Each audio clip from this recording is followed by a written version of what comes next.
Jadi, pada praktikum ini itu kausan agregat itu, perbandingan antara berat agregat aus lewat saringan nomor 12 terhadap berat semula yang dinyatakan dalam persentase. Jadi kita pakainya itu, agregat kasar yang lolos, saringan nomor 12. Terus mesin yang digunakan itu mesin Los Angeles sendiri, itu untuk nguji kausan ini. Jadi kita tuh dengan memakai bola baja yang ukurannya itu 4 sampai 6 sentimeter, yang dimasukkan ke dalam mesin ini.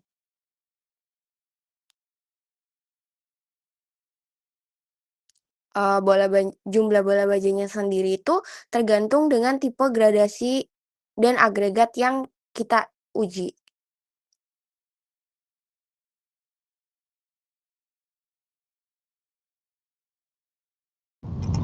Oke, selanjutnya kita masuk ke maksud dan tujuan.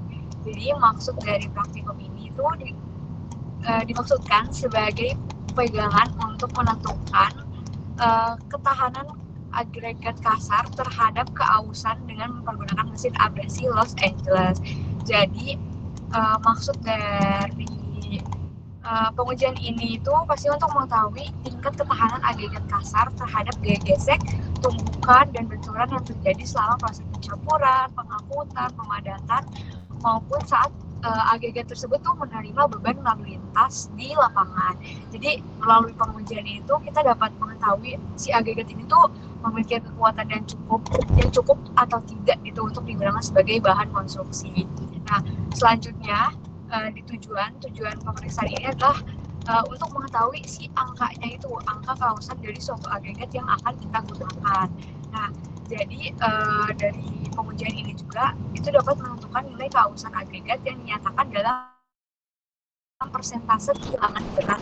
Kehilangan berat setelah si agregat ini diputar di dalam mesin abrasi Los Angeles itu dengan adanya si bola-bola baja yang terdapat di dalam mesin tersebut. Nanti langkah-langkahnya bisa diperhatikan ya teman-teman. Terus juga nilai kausan ini itu diperoleh untuk apa sih? Untuk sebagai dasar menilai kualitas si agregat tersebut.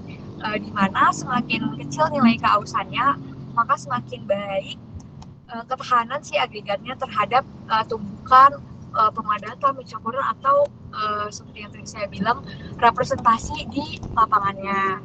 Tuh, jadi hasil pengujian itu sangat amat menjadi acuan dalam menentukan kelayakan agregat untuk digunakan pada pekerjaan konstruksi. Oke, boleh next. Oh iya, sebentar saya mau nambahin untuk nilai yang tadi itu, standarnya itu yang bagus itu kurang dari 40% ya, teman-teman.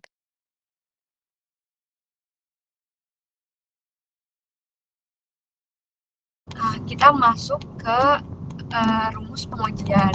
Nah, jadi rumus pengujian itu A kurang B per A dikali 100% dengan A itu adalah berat benda uji semula yang dinyatakan dalam gram. Jadi berat benda uji sebelum kita masukkan ke dalam mesin abrasi Los Angeles tersebut. Nah, nilai B-nya itu berat benda uji tertahan pada saringan nomor 12 yang dinyatakan juga dalam gram. Nah, kenapa sih rumus pengujian ini tuh kita pakai itu yang tertahan dalam saringan nomor 12? Karena saringan nomor 12 itu kita anggap sebagai saringan terkecil karena kan agregat kasar tuh segede ya, dan kita di pengujian ini itu menguji si ketahanan agregatnya tersebut, kayak apa ya, si agregatnya itu kita uji seberapa kuat dia menahan ukuran semulanya. Jadi kita cuma sampai di saringan nomor 12, karena kalau misalnya kita pakai saringan di bawah nomor 12 itu tuh udah termasuk agregat yang udah rusak gitu loh, udah nggak kita bisa sebut layak gitu. Oke, boleh next. Kemudian sebelum masuk ke pengujian keausan agregat itu, kita harus menentukan gradasi agregat yang kita miliki. Nah, di sini itu ada tabel acuan gradasi untuk benda uji yang akan kita uji. Nah, gimana sih cara nentuinnya? Untuk menentukan gradasi agregat, kita itu perlu data dari analisa saringan.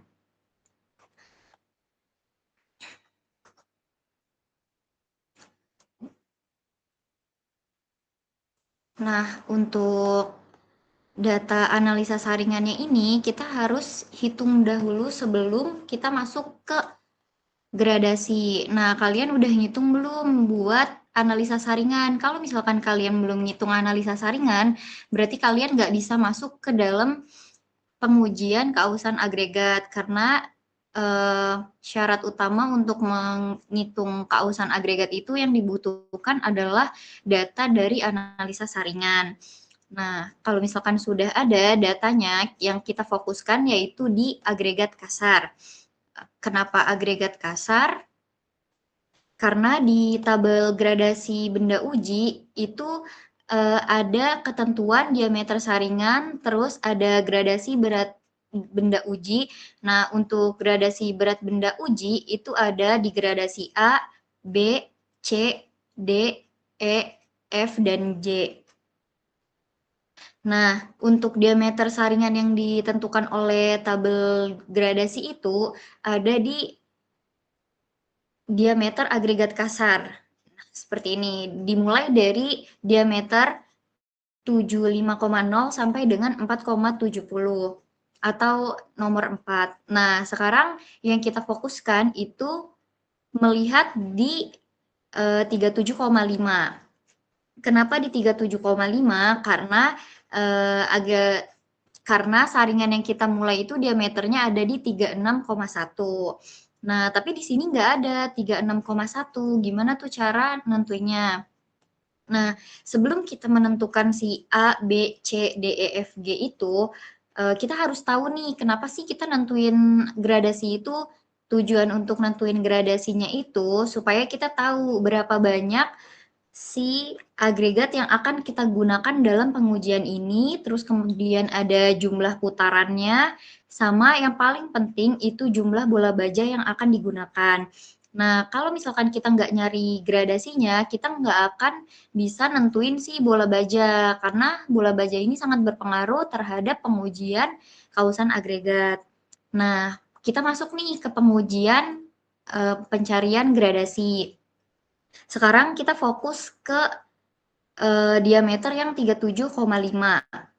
Kita lihat dulu untuk di gradasi A, itu kan ada nilai ya sebesar 1250 plus minus 25. Dengan keterangan bahwa pada di diameter 37,5 itu harus memiliki persentase tertahan. Nah, kita balik nih ke pengujian analisa saringan. Untuk pengujian analisa saringan, data yang kita perlukan adalah ada 2. Yang pertama, ini persentase tertahan. Ini persentase tertahan, itu data pertama yang kita butuhin, dan yang kedua itu data persentase lolos. Ini 2 data acuan ketika kita mencari nilai gradasi. Nah, kalau misalkan sudah, kita masuk lagi ke diameter ini. Di sini kan ada ketentuan di 37,5. Harus ada persentase tertahan, sedangkan diameter yang kita punya itu di 36,1. Gimana tuh Kak caranya? Kan di sini nggak ada untuk diameter 36,1. Nah, kalau misalkan diameternya nggak ada, kita lihat nih 37,5 itu sampai 25,0, apakah ada 36,1? Jawabannya ada. Kenapa? Karena 36,1 itu berada di rentang antara 37,5 sampai 25,0. Nah, kalau misalkan udah, kita sekarang fokus nih di gradasi yang A dengan keterangan pada 37,5 harus memiliki persentase tertahan. Kita lihat di 36,1 apakah ada persentase yang tertahan? Ternyata tidak ada, kita ada 0% tertahan. Oke, berarti di sini ada 0%. Nah, kita lihat lagi di 25,0 dengan keterangan harus memiliki persentase tertahan. Kita lihat di hasil analisa saringan kita apakah ada data yang tertahan? Tidak ada, sebesar 0%. Berarti 2 ini hasilnya 0% semua.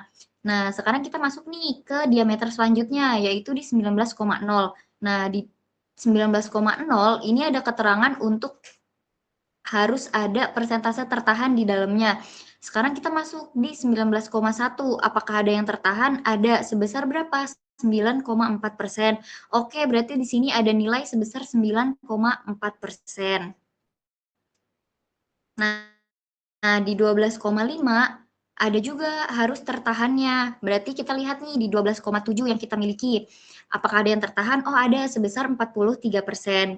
Berarti pada tabel gradasi A itu data yang kita miliki di diameter 37,5 0%, di 25,0 itu 0%, di 19,0 itu 9,4%, di 12,5 itu terdapat 43%.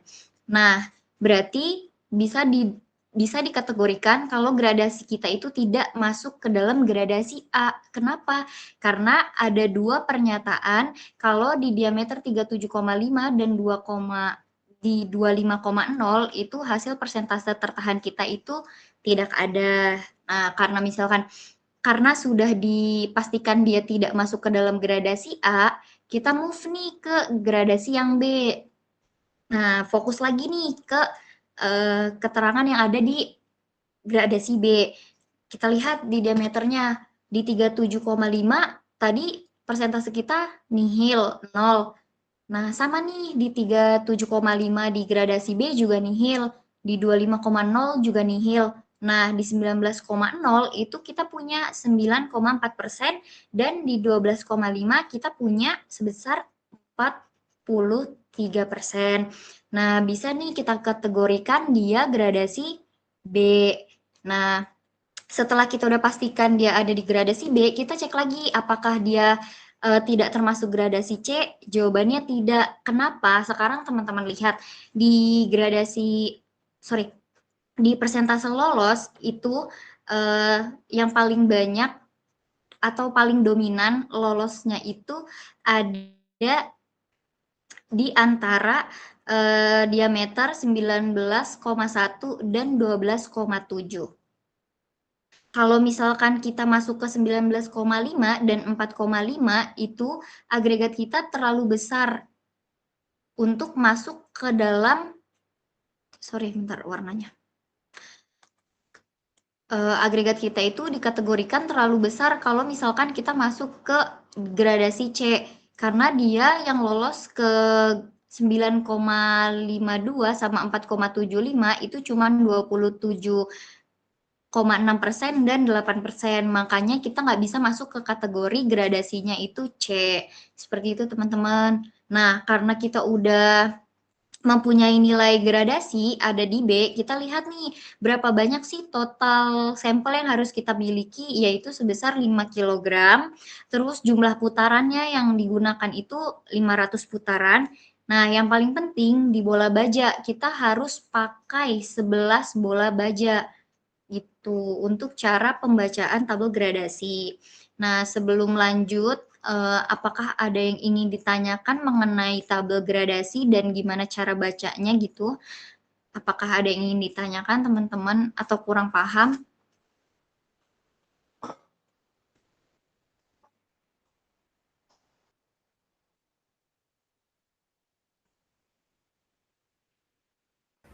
Izin tanya, Mbak. Iya, boleh.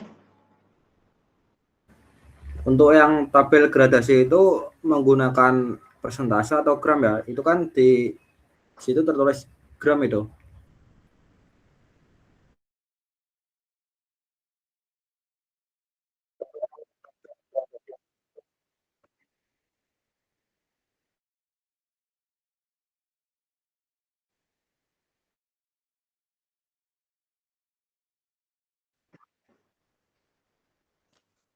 Kalau misalkan ini nilai yang tertahan ini ya itu kan dinyatakan dalam gram.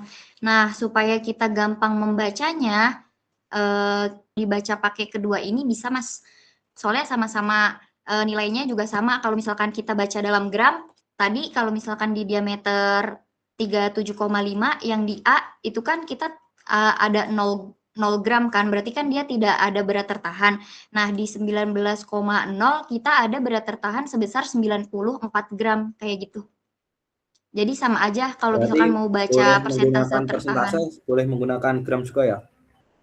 Iya, betul. Tapi untuk yang menentukan yang C, apakah dia masuk ke C, D, E itu bisa dilihat dari persentase lolosnya. Jadi dilihat berapa banyak dominan yang tertahan di diameter saringannya gitu.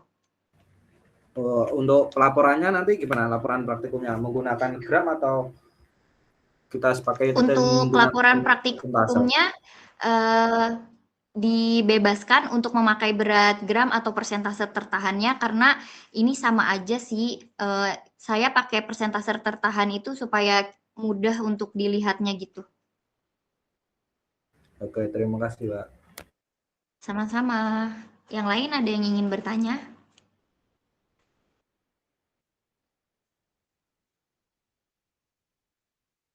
Untuk analisa saringan, apakah semuanya sudah menghitung? Apakah sudah diasistensikan Excel-nya? Kalau misalkan sudah, itu gampang nanti ngebacanya. Kita lanjut ke tabel data. Ini untuk tabel data.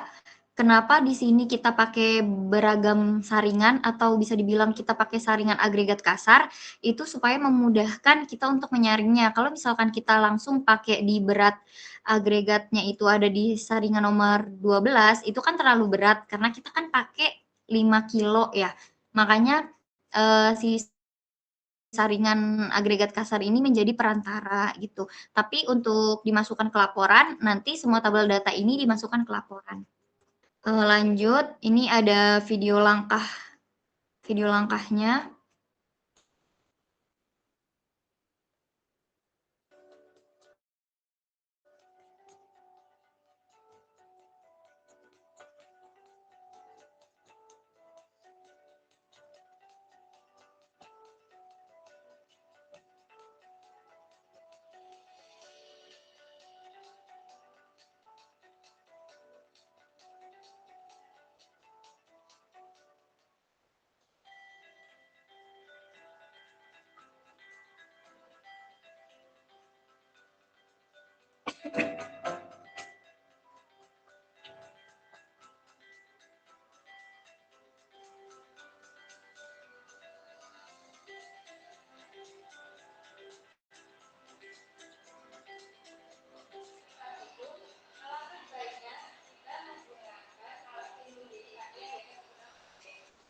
PPT-nya. Jadi tadi di video itu kan mereka pakai 3.000 gram agregat ya. Nah itu tuh kita nggak pakai 3.000 gram karena itu salah untuk sampelnya, untuk total sampelnya. Total sampel yang kita gunain itu 5.000 gram ya teman-teman, karena kita masuk ke gradasi B. Kalau misalkan kita masuk ke gradasi E, berarti sampel yang harus kita gunain itu 10.000 gram atau 10 kilo yang akan kita gunakan gitu. Nah, kalau misalkan 10 kilo, dia jumlah putarannya harus 1000, bukan 500 lagi. Seperti itu, untuk kekeliruan dalam video yang dibuat. Karena sudah selesai, apakah ada yang ingin ditanyakan?